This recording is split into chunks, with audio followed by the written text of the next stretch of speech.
This patch is wild. There are so many changes, and so many of them look like they could be very impactful to the Marvel Snap metagame. First up, the Blob is losing his incredibly flavorful ongoing ability, which was allowing Mystique to copy him.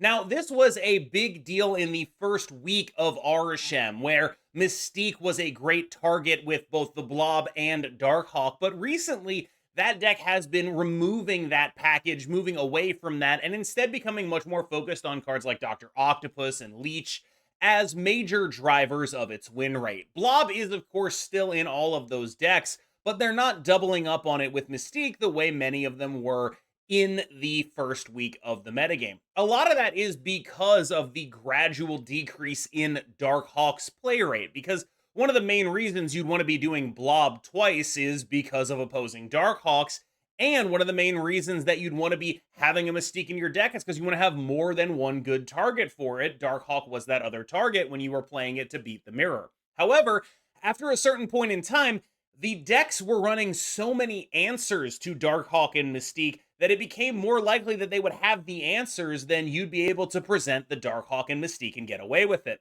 With Rogue, Enchantress, Shang-Chi, Alioth, and Echo becoming very common in these kind of Arishem decks. Now, that does mean that I think this is a very extremely minimal nerf, if anything, to the Arishem deck. I think it actually comes out of this totally unaffected. This reminds me a lot of when they nerf something, and maybe they're about a week behind. And I think when it comes to a deck like Arishem that is so new, being a week behind matters a lot more than it would otherwise, because we've effectively had 2 weeks of it, right? So if you're a week behind on it, as the OTAs tend to be, you're only really looking at 50% of the deck's lifetime. And that is a problem because it leads to decisions like this, where I personally don't believe that this will do anything to move the Arishem numbers in any way. If I were in charge of Second Dinner's balance team, would be looking very hard at cards like Leech, at cards like Dr. Octopus for why Arishem is such an issue, because one of the major through lines in the entirety of Marvel Snap that we have seen has been accelerating out a 5-drop a turn before it's supposed to be played. What do I mean by this? Leech, Dr. Octopus, Professor X, these are all cards that were designed for Marvel Snap's base set, so to speak. They were all in the game basically from the beginning of the game. And in that set, there were no real good ways to accelerate them out a turn before. So for the most part, they were being played as what they were intended to be, which is you play them the turn before the game ends. It seems very clear when you look at those cards that they are designed to be played the turn before the game ends in terms of how they're implemented. That means that every time we have been able to accelerate out a card like that, Professor X with Thanos, Professor X with Ravonna Renslayer, Leech with when we had the Blink Leech stuff, when that went down to 4, Dr. Octopus now, it has always been a bigger problem. And so that is where I would focus on for Arishem right now. I realize it might not be the most impactful nerf in terms of tuning down the power of the deck, but it should turn down a little bit of the annoyance of facing a deck like that, because a lot of the power of ramp is I get this really game-breaking sandcastle kicker, and instead of affecting 1/6 of the game, it's affecting 1/3 of the game. And that's a really big deal when it comes to cards like Leech and Dr. Octopus especially. It's obviously has been a big deal with Professor X enough times that Professor X had to get nerfed, and I do think that old Professor X would be exactly the card that decks like this were playing. Luckily, it was nerfed before then, but Dr. Octopus is basically just doing his best Prof X impression right now. This is, I think, to me, the main thing I would investigate with Arishem, short of just putting more cards into what he shuffles. But I do think that that would be my focus as an attempt to not necessarily make the deck like so much worse, but to reduce the impact of these incredibly annoying cards in the metagame. As far as this Blob thing, nah. Mockingbird going to 610 is honestly very interesting because it does one thing above all else. It makes you invest more in Mockingbird than just playing Mysterio, I think. The other thing this does is make Mockingbird very vulnerable to Shang-Chi, which I think is also a good thing to do. being vulnerable to Shang-Chi does matter. Shang-Chi, I believe, at the moment of recording, is the highest play rate card in the entire game.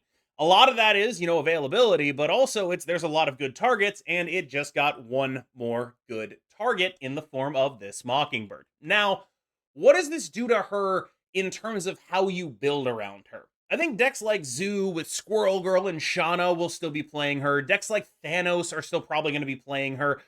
Decks like Arishem are still probably going to be playing her, but I do think you're going to see a little bit less of just splashing Mysterio Mockingbird.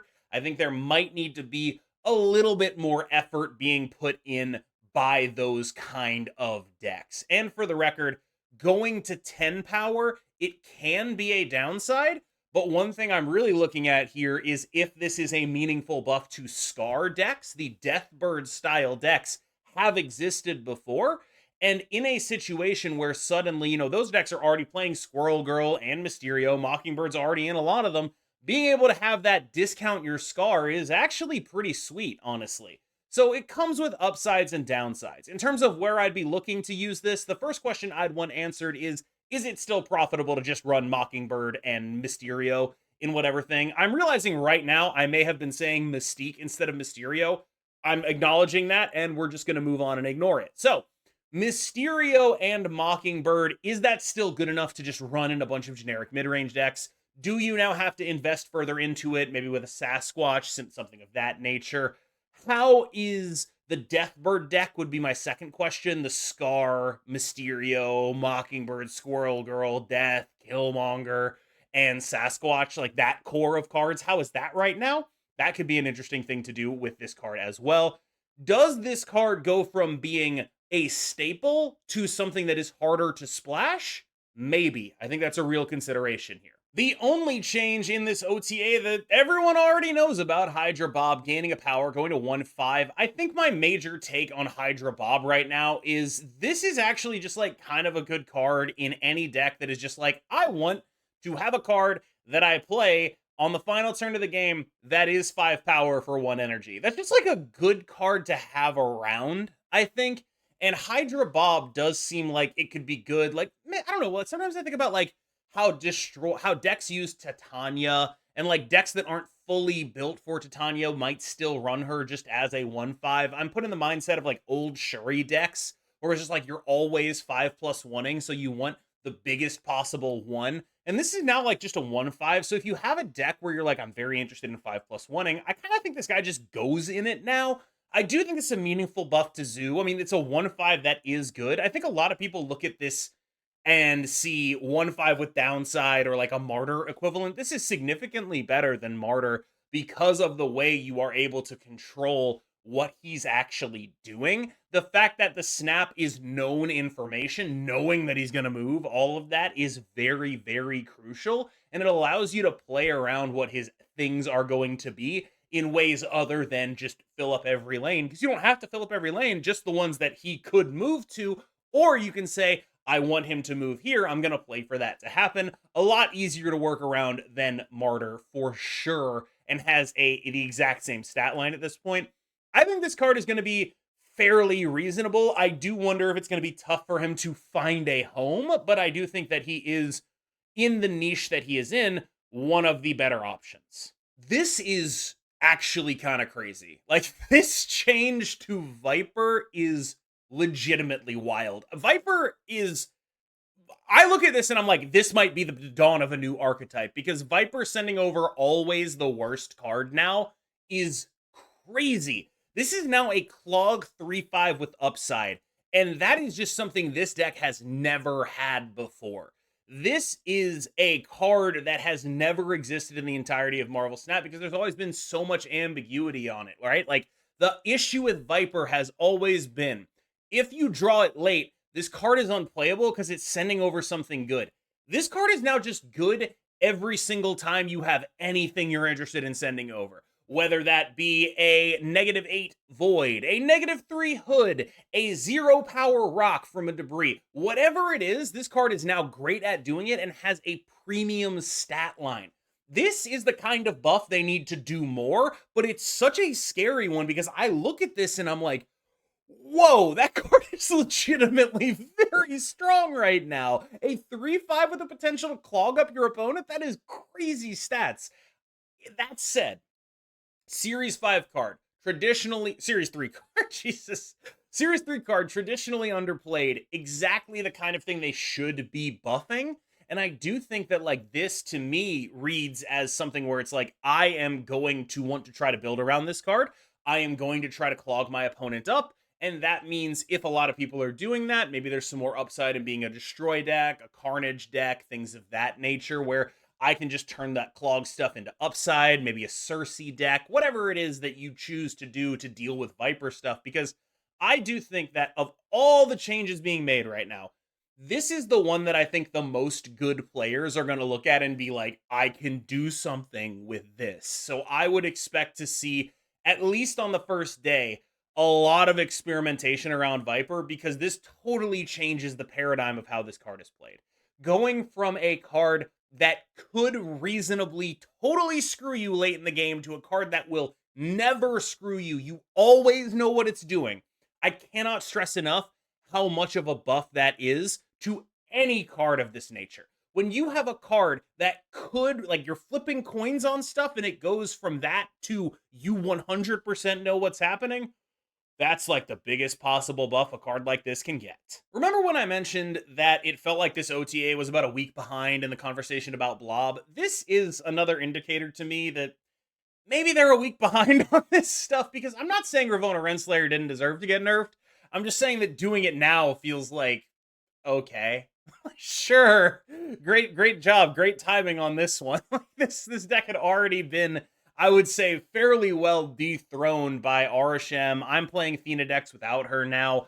I think this is a fine change to make, but when I look at it, it just sort of, it's one of several things in this OTA that makes me feel like they're probably like just a little bit out of step with how things are right now, which is understandable. Again, we're in a metagame that is defined by a card that came out 2 weeks ago. And because of that, we're in a situation where day by day by day by day by day, things are moving faster and faster and evolving to a higher degree. A lot of the optimization of new cards happens in the first few weeks. And if you're like a week behind on it, you're going to miss out on a decent portion of it, right? Like it's taking a while for Arishem decks to stabilize. They're sort of converging at this Doc Ock Leech point now, but I don't think that was true as to what was happening then. And now I can see how you would want to nerf Ravonna. I think this is the kind of thing where it's like, sure, why not? Just hit it. I get it. It totally makes sense. Any deck that would already play it is still going to play it, and that makes it a sort of free nerf to give when I think about things like that. Usually I'm in favor of those. I just think that in this specific case, it sort of gives the impression of being just a little out of step. And I think it's one of many small things that over the course of this OTA, whether that be the blob change or this change, right? Like there's just like a little bit where it's like, okay, you're a little bit behind the times here. I'm sure you're doing as good a job as you can, but it is impacting my reception of this OTA that it feels like it's just a little bit behind what is actually happening right now. Werewolf by Night is gaining a power, and I think that's like a fairly interesting thing to do. When people talk about why Werewolf by Night didn't land with the impact it originally had, I think a lot of that goes on the Beast nerf. Original Werewolf by Night was very much about Beast into Falcon. So what you would do is you'd Beast on 4, and then you would replay all your things that cost 0, and then you'd Falcon them back up, and then you would replay all your things that cost 0. And that Beast nerf of that 0 cost only lasting 1 turn really impacted. This card is so much more limited by energy now. And I do think that that is a meaningful downside to it that is, you could honestly probably put this guy back to 3 power. Like, I think 3-2 is like, okay, that's fine. 3-3 would also be like, okay, that's fine, right? I genuinely think that the Beast is such a key card in those decks for millions of different reasons. And honestly, when I think about like biggest problems for the future of the game, I think about Beast a lot, where it's like, when we talk about cards that limit design space, Beast is probably like way up there for me, Beast is way up there, Shuri is way up there. Like, these aren't cards that are especially good now, but they're cards that occupy such a powerful and basically they're cards that double, right? Any card that doubles stuff and does, even in Beast's case, sometimes more on top of that, is just the kind of thing that's like, oh man, that's kind of a real problem in terms of what we can do in the future. Because seeing how it has impacted Werewolf by Night, just seeing how Beast not being permanent has damaged this card so meaningfully, I think is just a real eye opener for me in terms of when I look at that card and think, wow, it's actually, that actually is just like a crazy card. Like, I can't believe we had that for that long. Even if the win rate's not great right now, the shell's not great right now, that's a crazy card. This card, on the other hand, it was crazy in context, right? Werewolf, when it was good, A, had Beast, B, was the biggest early scaling threat because they had just nerfed Angela. Now, it's not necessarily going to be bigger than Thena. It's not necessarily going to be better than Thena because Thena requires less specific investment, and Werewolf doesn't even necessarily scale higher if you aren't playing your bouncers, and it's harder to fit Werewolf into other shells where Thena is actually more flexible. For me, I think this means this card could have gone to 3-3 and they would have been fine, but maybe I'm just being a little bit aggressive with that. I think this is a pretty fun one. Sauron to 3-4, I don't think moves the needle on the Shuri or the no-going deck, however you want to really talk about it. Sauron has been previously a very good card, and going to 3-4 is not meaningless, again. But typically the things you do with Sauron are Shuri, are making sure that you have your Ebony Maw or whatever, and I do want to point out that, like, now that Hydra Bob exists, is it worth going through the effort of actually putting Ebony Maw in your deck for that 2 extra power, or are we actually going to think about playing Hydra Bob instead? I don't know exactly, but I do think that Sauron's sort of ability to be a metagame defining card has shrunk meaningfully. And the fact that Shuri ends up just not having enough stats, or not having consistent enough stats, or not having consistent enough stats and immunity from interaction, those things all sort of combine to make Sauron Shuri just not very good right now. So, for example, Sauron Shuri can get Shang-Chi'd because it is almost always very hyper invested in one location.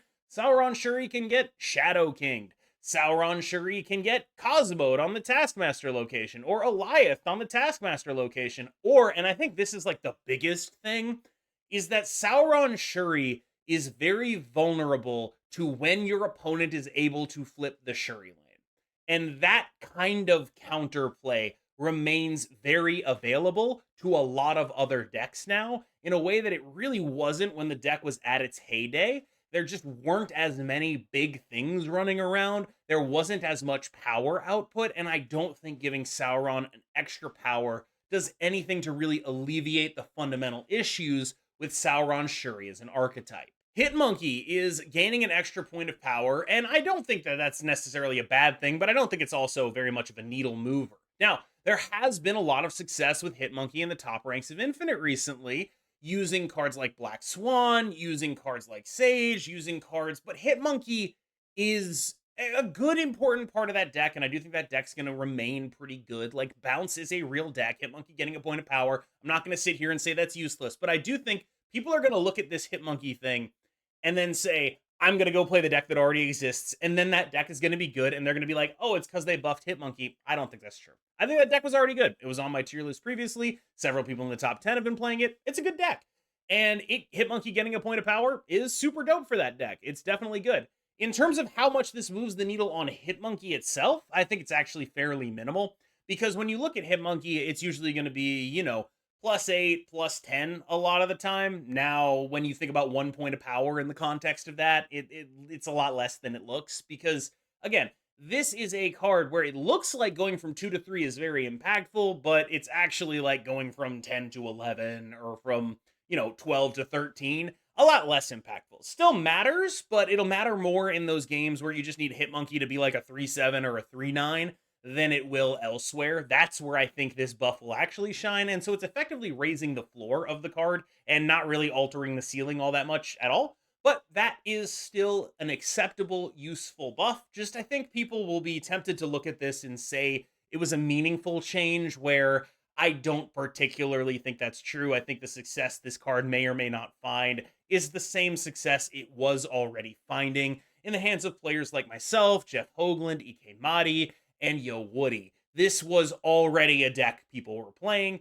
and it's getting a free point of power, and nobody can really complain about that. Lockjaw getting a pretty major change, going to 4/4, so losing a point of power, but no longer restricted to one card a turn, which means you could be a like Lockjaw Jane Foster deck and just go flush, flush, flush with all of those zeros. And that seems pretty appealing to me, especially, right?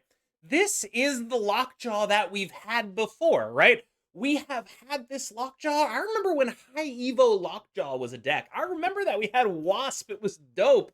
We had Wasp and Thors, and now there's more Thors. I'll be interested to see if that can actually come back in a real way, because Jane Foster pulling multiple things to pull multiple big guys out of this, whew, I am interested in that.